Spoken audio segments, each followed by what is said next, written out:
Hello, and welcome to the April 18th program, National Popular Vote, What the Voter Says Counts, sponsored by the League of Women Voters, Grand Traverse Area. The League would like to thank the Traverse Area District Library and Traverse Area Community Media, who provide technology and media support, making all of us look and sound great. Our partnership with these great organizations allows us to have live studio audiences for our virtual presentations that are shown on Spectrum Cable Channel 189 in Northwest Lower Michigan, on our Facebook page at League of Women Voters Grand Traverse Area, and on the Traverse Library YouTube channel at TADL Not Just Books. I am League member Lauren Clark from Kalkaska County, your moderator for today's program. The League of Women Voters is a national nonpartisan organization. The League does not endorse or oppose candidates or political parties, but does work to obtain and distribute information to the public about candidates and their views. The League promotes the informed and active participation of all citizens in government. It works to increase understanding of major public policy issues through education and advocacy. Membership in the League is open to women and men of all ages, and we offer a special discount for students. Today, we welcome our special guest, Christina Schlitt, co-president of the League of Women Voters Michigan. Christina will provide information about the national popular vote and its concept of one person, one vote. At times in the United States history, winning presidential candidates have received fewer votes but still became president. States participating in the National Popular Vote Interstate Compact base how they would cast their votes in the Electoral College on the direct popular vote totals of their state. Michigan would join a growing number of states enacting a national popular vote, with bills being introduced in the House and Senate. Christina Schlitt has been a League member for many years, or in her words, since the turn of the century. She has served as co-president of the League of Women Voters of Michigan for several years and has also been a member of our Grand Traverse League since 2016. It is now my honor to introduce Christina Schlitt.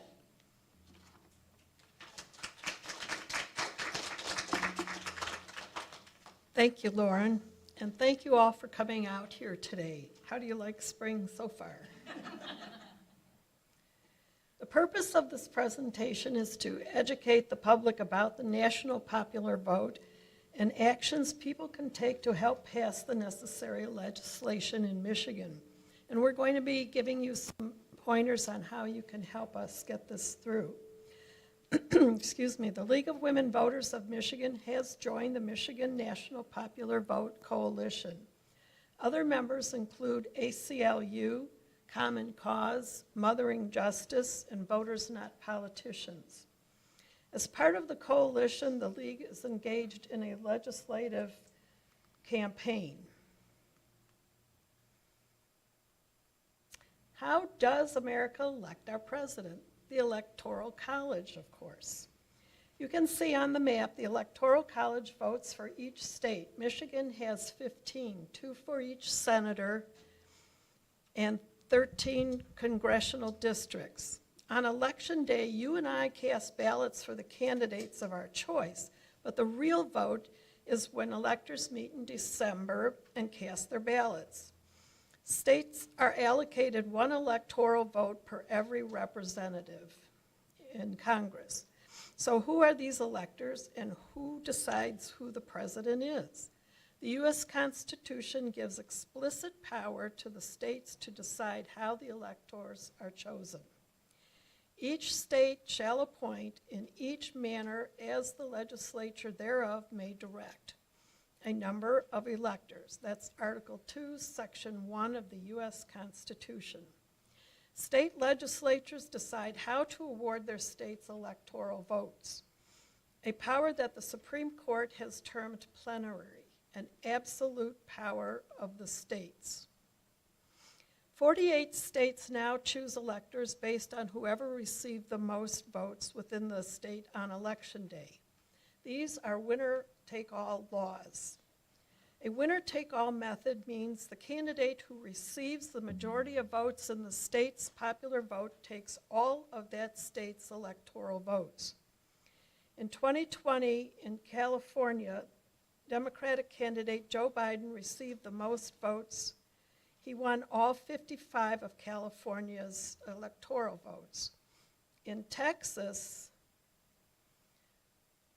Donald Trump took the electoral votes. That means those in Texas that voted for Mr. Biden, their votes didn't count, and likewise in California, those who voted for Mr. Trump, their votes didn't count either. The problems of the current system are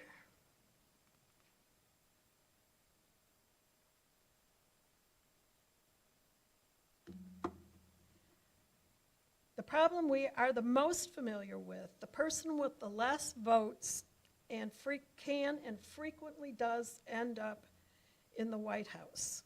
5 times in our nation's history, the candidate who received fewer votes nationwide became the president. That means more than 10% of our presidents have been elected without even a plurality of voters supporting them.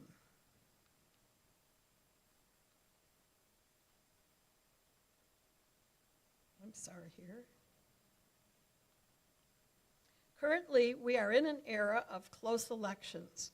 Just in the last 20 years, we've had 2 wrong winner elections, 2000 and 2016, and 2 near misses. You might be surprised to hear that one of the near misses almost put a Democrat in the office instead of a Republican.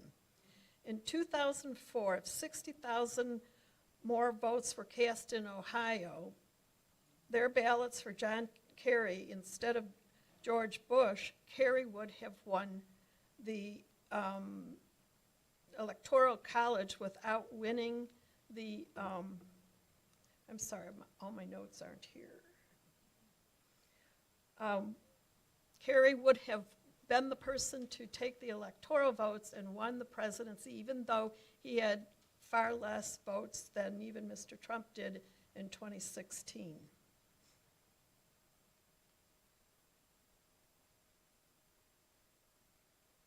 Okay, another huge problem with the way we elect the president is that every vote is not equal.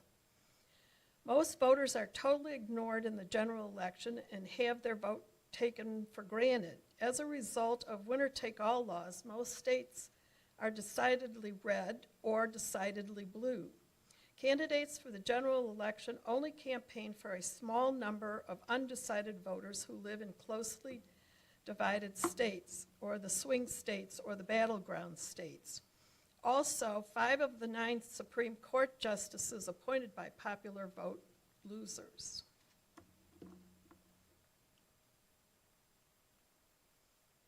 This all has implications at the federal level.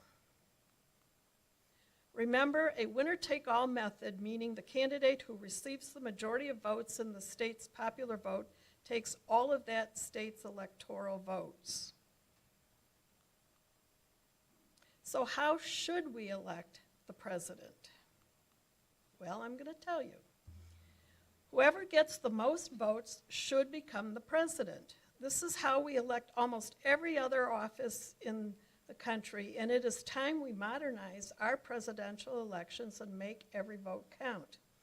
Every vote being equal would mean candidates would have to care about the entire population's interests, not just those in the swing states. We would break the system where candidates advocate for positions and poll well in only the swing states.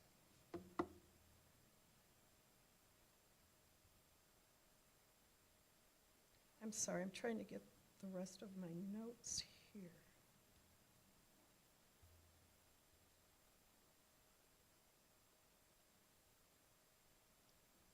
Excuse me, I apologize for this.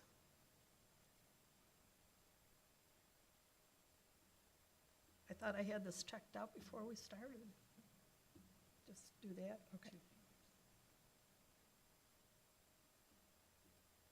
I don't want to short you on any of this good information.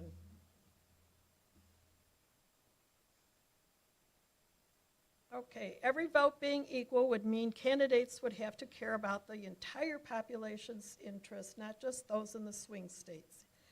And we would break the system where candidates advocate for positions that poll well with swing voters and only listen to the concerns of voters in a small number of states. We can do this through the National Popular Vote Interstate Compact. The National Popular Vote Bill guarantees the presidency to the candidate who receives the most popular votes in all 50 states and D.C. If you win the popular vote, you win the Electoral College. This is a bill passed by states to change how the vote in the Electoral College works. States replace their current law with a new state law that awards their electors to the candidate who wins. Whoops.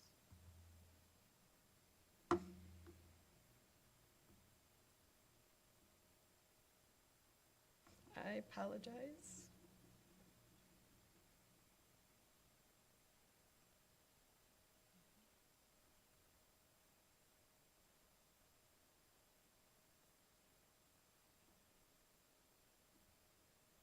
So my excuse is I've been doing virtual presentations, and very first time in a year I've done it in person.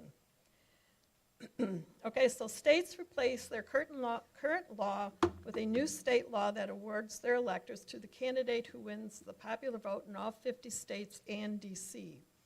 However, the bill is in effect when the states with 270 electoral votes have been committed to the compact, thus guaranteeing the Electoral College to the winner of the national popular vote. That's right, we can have a national popular vote for president without a U.S. constitutional amendment, and it is because of these 17 words that are in the Constitution. Sound far-fetched? It isn't. This bill has been passed in 16 states with 195 electoral votes so far. In previous years, it has passed in at least one chamber in 9 additional states with 88 electoral votes. Right now, Minnesota legislature is looking at this, and so is Maine, and yesterday I heard that Nevada just passed it. National popular vote bills are currently pending in a dozen state legislatures. Now, let's debunk some of the myths that are out there. National popular vote is beginning to gain some attention throughout the states. As you saw, 16 states with 195 electoral votes. So there's a lot of pushback that's starting to happen right now. This bill is not a reaction to the 2016 election and was in existence a full decade before Donald Trump was elected. It was first passed in 2007. This isn't a left or a right issue. It's an American issue that all voters can and should get behind. In 2018, 15 Republican senators in Michigan joined with Democrats to sponsor the National Popular Vote bill. The small states, the 13 states with only 3 or 4 electoral votes, are the most disadvantaged and ignored group of states under the current state-by-state winner-take-all method of awarding electoral votes. The reason is that political power in presidential elections comes from a closely divided battleground state, and almost all of the small states are non-competitive states. As this graphic shows, of the states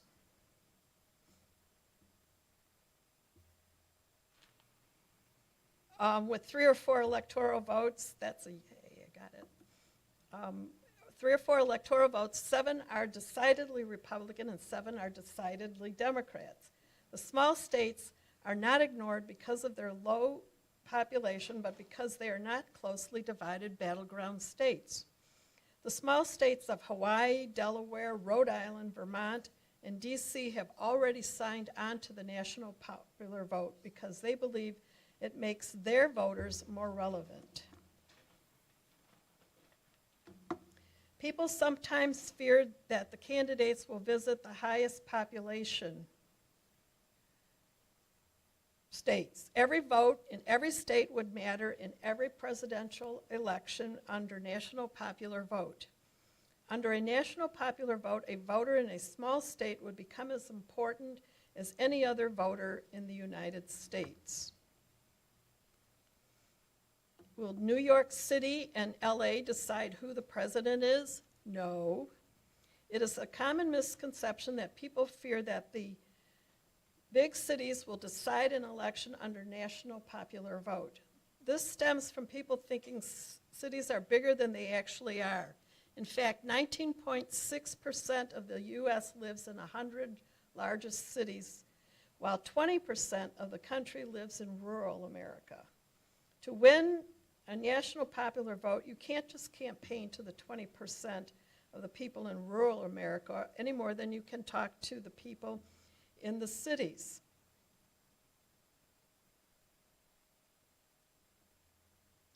To win a national popular vote, you need to talk to everybody, both groups, as well as the 60% of Americans who live in the suburbs and are evenly divided between Democrats and Republicans.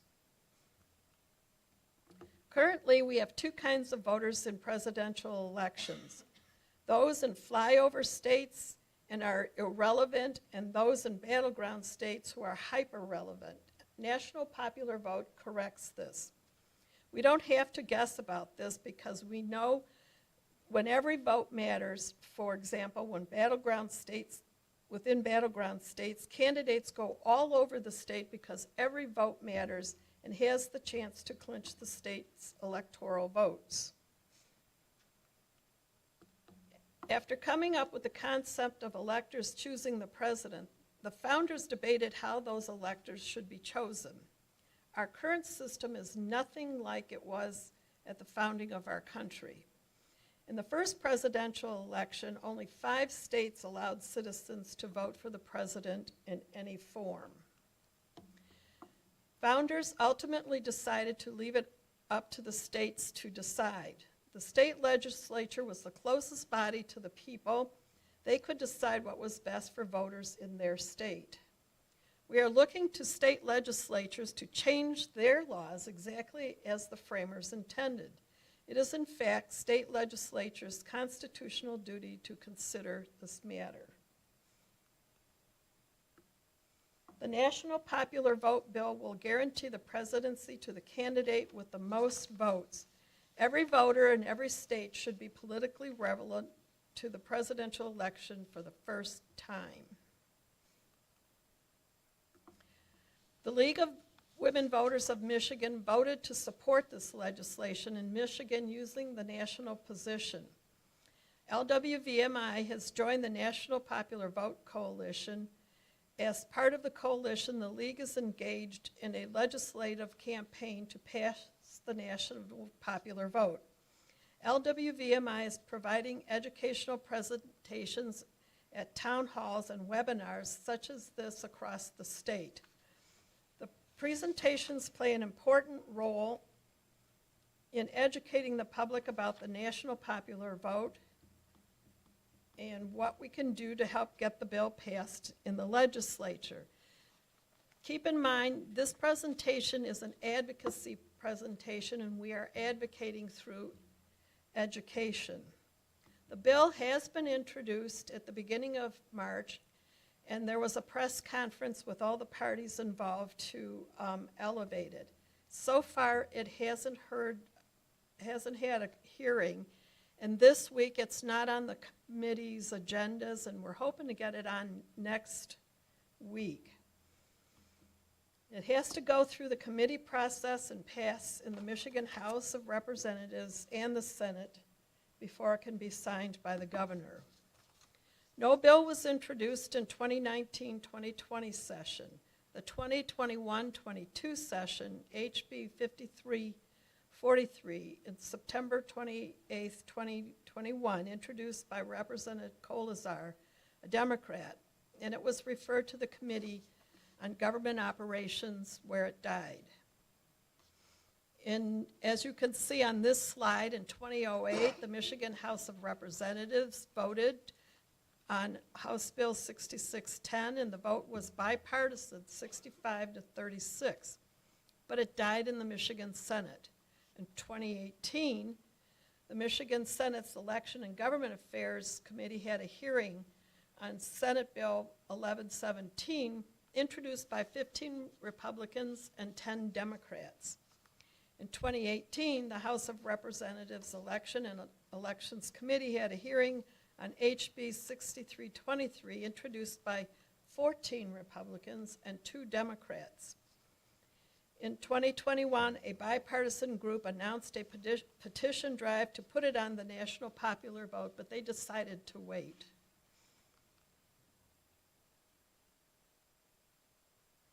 So we are asking you to contact your legislatures and let them know that you support the national popular vote and want to see it passed this year. Emails, call, send a postcard, show up at a town hall. Educate others about the need for the national popular vote to pass in Michigan. The bill has been introduced, and we will continue to send out action alerts and keep you updated on its progress. Currently, we have an action alert that was sent out last week, I believe, or 2 weeks ago. And you may not have received it, but you can go to the lwvmi.org website, and in the upper right-hand corner, there's a button that says Take Action. Press that and then just follow the directions. I know sometimes action alerts will go to spam and you just kind of delete them all, but we're asking you to make a little extra effort here to go and take care of this. We also have on the website a link to the National Popular Vote website, and we are running Facebook ads that when you click on them will link to the National Popular Vote website as well. We're hoping to get it passed by June 30th, 2023, before the legislature takes their summer break. These national organizations are supporting the campaign.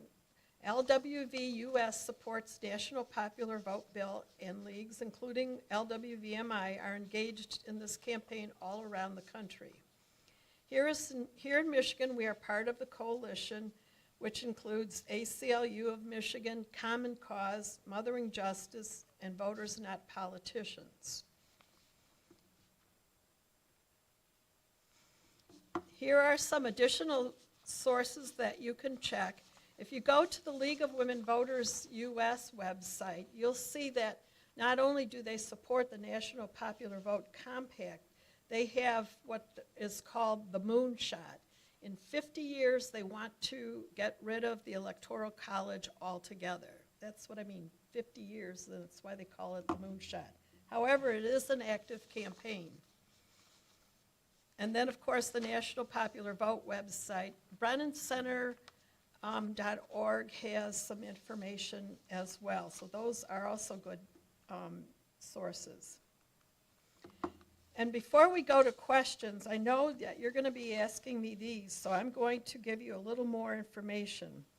Some folks object to the national popular vote on the grounds that it would require states' electoral votes to be awarded to a candidate who did not win the majority in their state. But the counter is that under the national popular vote, state majorities really become irrelevant. In all, state votes contribute to the national tally. And simply stated, the National Popular Vote Bill guarantees that the Electoral College and the presidency will be won by the candidate who wins the most popular votes in all 50 states and D.C. When enacted, the National Popular Vote will apply the concept of one person, one vote to our presidential elections, making every voter politically relevant in every presidential election for the very first time. And you'll probably ask me this, so I'm going to head you off. How does the National Popular Vote Bill work? The National Popular Vote Compact is a way for states to work together to fix the Electoral College and elect the president by popular vote without amending the Constitution or having a citizens' initiative. The legislature can do it, and the U.S. Constitution gives the states the power to decide how to award the electoral votes. Those 17 words, each state shall appoint in such manner as the legislature thereof may direct a number of electors. Article 2, Section 1 of the U.S. Constitution. The national popular vote will go into effect when enacted by states with a majority of electoral votes, 270. Then the presidential candidate receiving the most votes in all 50 states and D.C. is guaranteed to win a majority of presidential electors and become the president. Until the pact goes into effect, the existing method of awarding electoral votes will be used. Thank you. Questions? If anyone has any questions, if you would step up to the microphone, if you're uncomfortable doing that. Somebody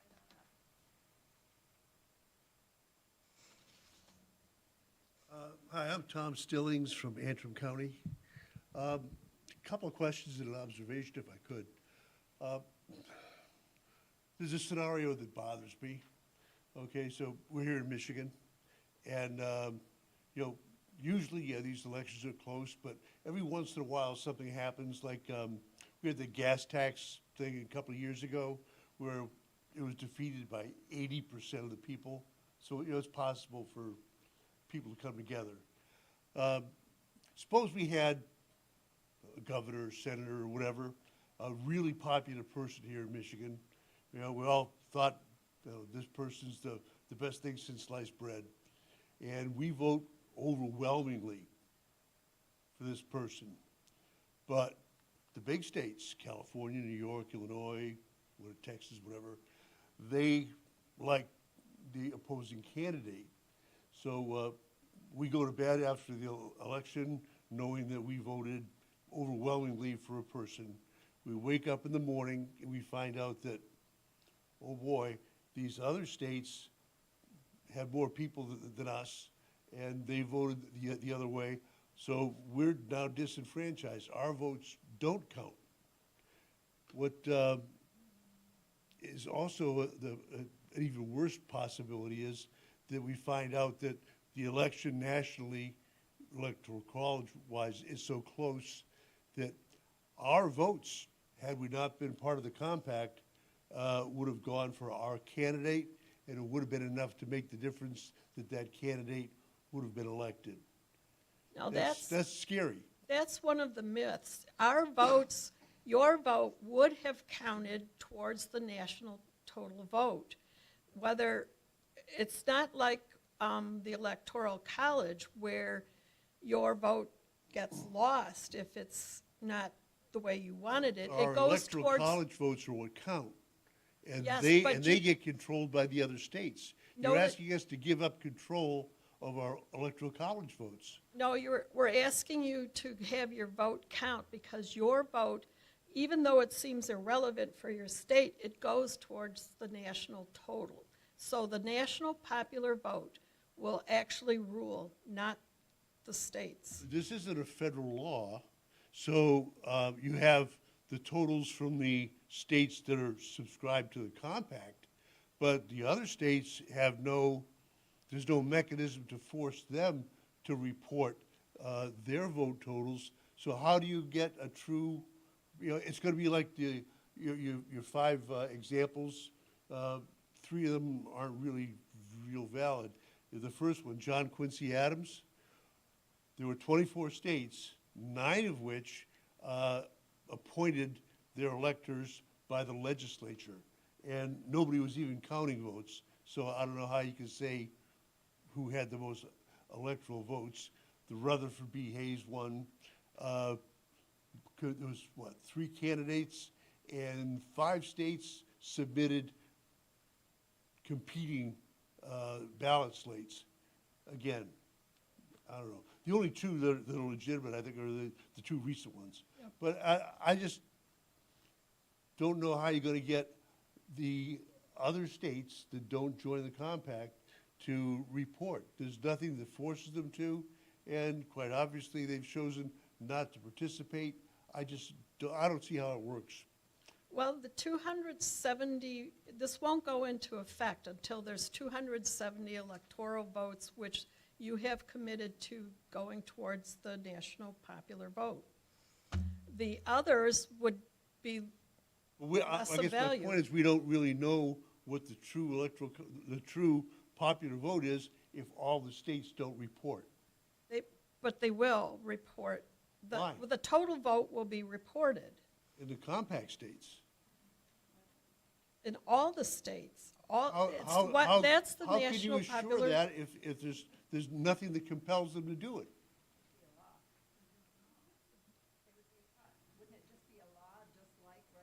Yes, Well, it would have to be a federal law, but this is not a federal law. This is a change of state laws. right. Yes.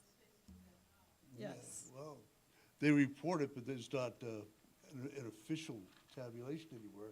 It's the news, It yeah, is. well, Yes, it is. It's an official and tabulation. if this is so good, why doesn't the League of Women Voters elect their national leader by popular vote? Thank you. Good question. Thank you. Appreciate it.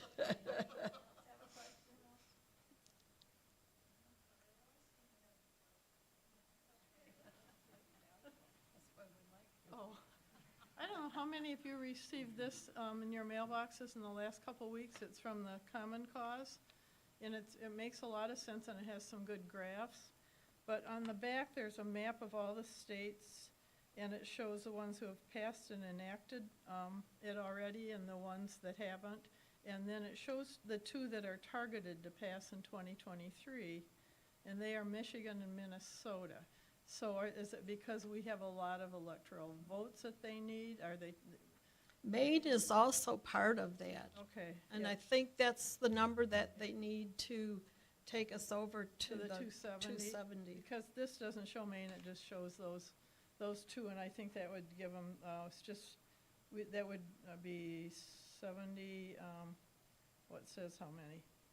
They need 74 more, right? And this would be part of it, but not Mhm. quite, so we're kind of a target now, and Yes. for good reason, I guess. We remain a target. Yeah. Yeah, I was, it's called National Popular Vote, Common Cause. I can scan it and send it out to everybody if you want to, because there's a really good map on the back of who's, yeah, I haven't seen that All one right. yet. That's good.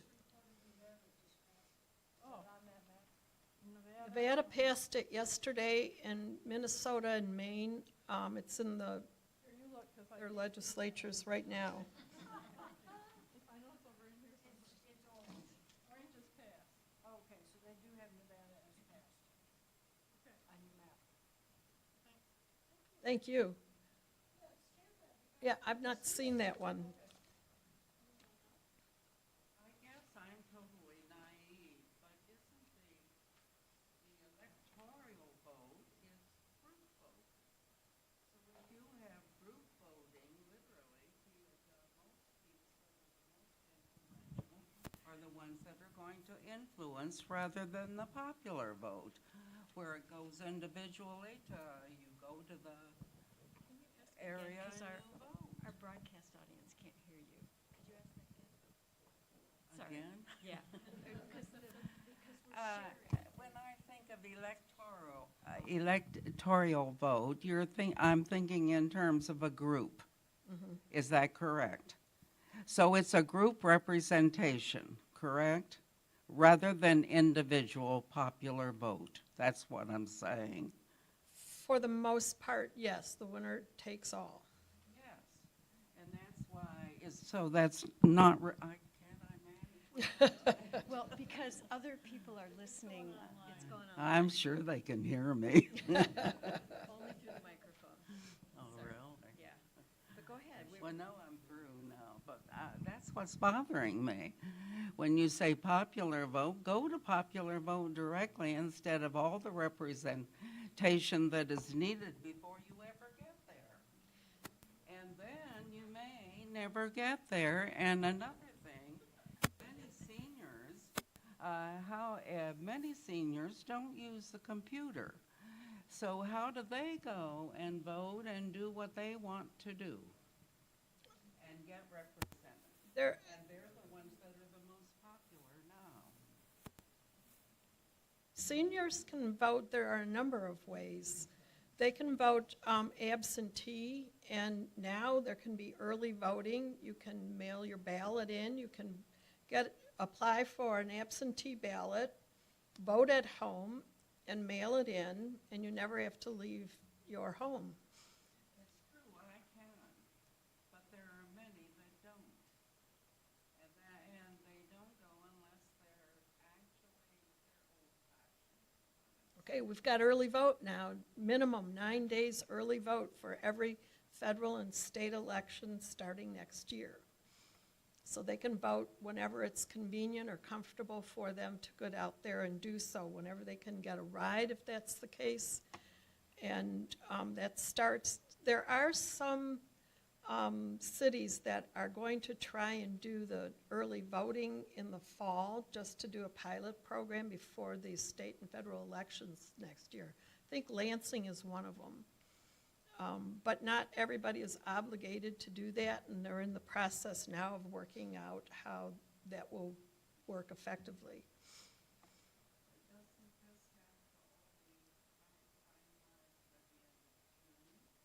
That's the goal. National popular vote. Oh. Okay, we have a question that will have to go to this by the end of June so that it's ready for the fall elections. That's the target, is to have the legislature pass this by the end of June before they take their summer break. So essentially, yes. You mentioned action alerts on the League webpage. Can people who are not members of the League of Women Voters take part in the action alerts? Absolutely. It's really quite simple, the platform we have now. It's on our website, so it's public. Upper right-hand corner, lwvmi.org. Click on that, and the letter is prepared for you. You can alter the letter if you choose, and it automatically goes to your state representative and your senator if it's a federal action alert. So take a look at it, and there are some on there already. One of them is National Popular Vote, and it's really quite painless.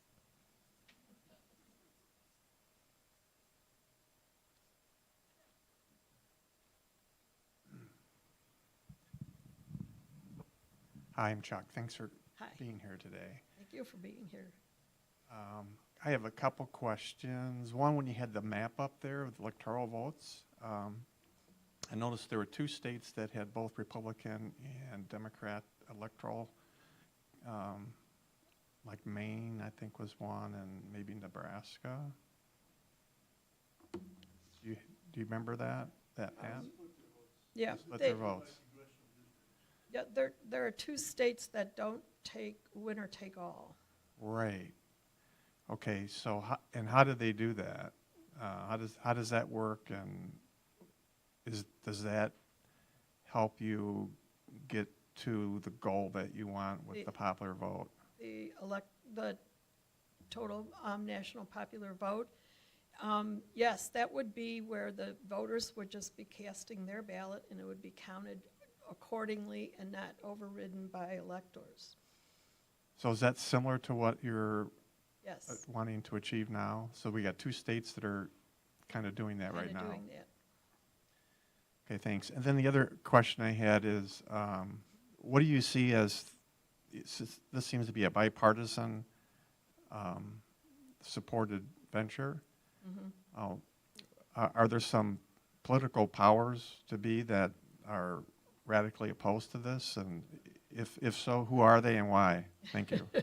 There always are. I can't tell you exactly who they are, but there are some people that are pushing back. Let me see, there's a Sean Parnell, Senior Legislative Director of Save Our States, a group lobbying against adoption of the national popular vote, and has made 15 false statements about the national popular vote. I think if you go to the National Popular Vote website, you can see those myths. They're listed and then they're debunked right off the bat. Other than that person, I'm sure there are folks in Michigan that oppose it.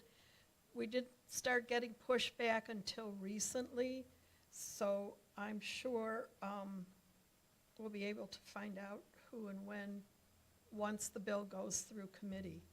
Are you all familiar with the fact that you can watch the committee, the Michigan Legislative Committee hearings? They are live streamed, and just go to, for the House, go to Michigan michigan.gov/representatives, and then go to that page and then look for their TV agenda. And the same thing for the Senate.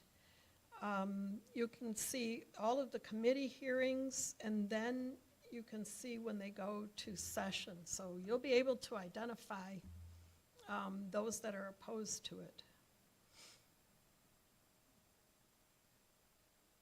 And it's almost mesmerizing. I would listen to some of the recent comments through some of the legislature that has gone through now. So it's kind of interesting on a rainy day and you don't want to do housework. Go watch this. Okay, thank you. No more questions? Okay, seeing none.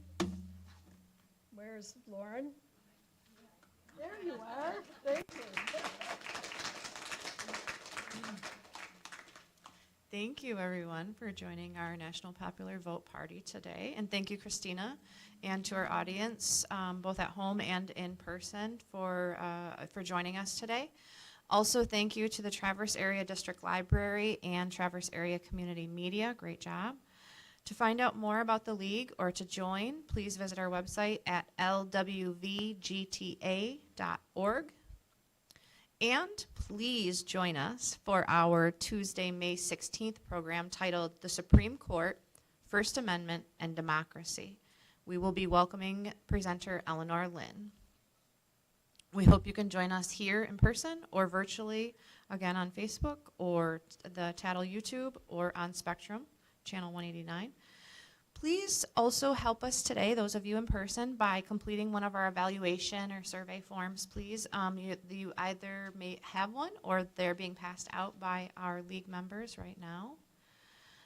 Also, as you leave today, please grab updated Proposal 2 information. I believe it is on the table in the hallway.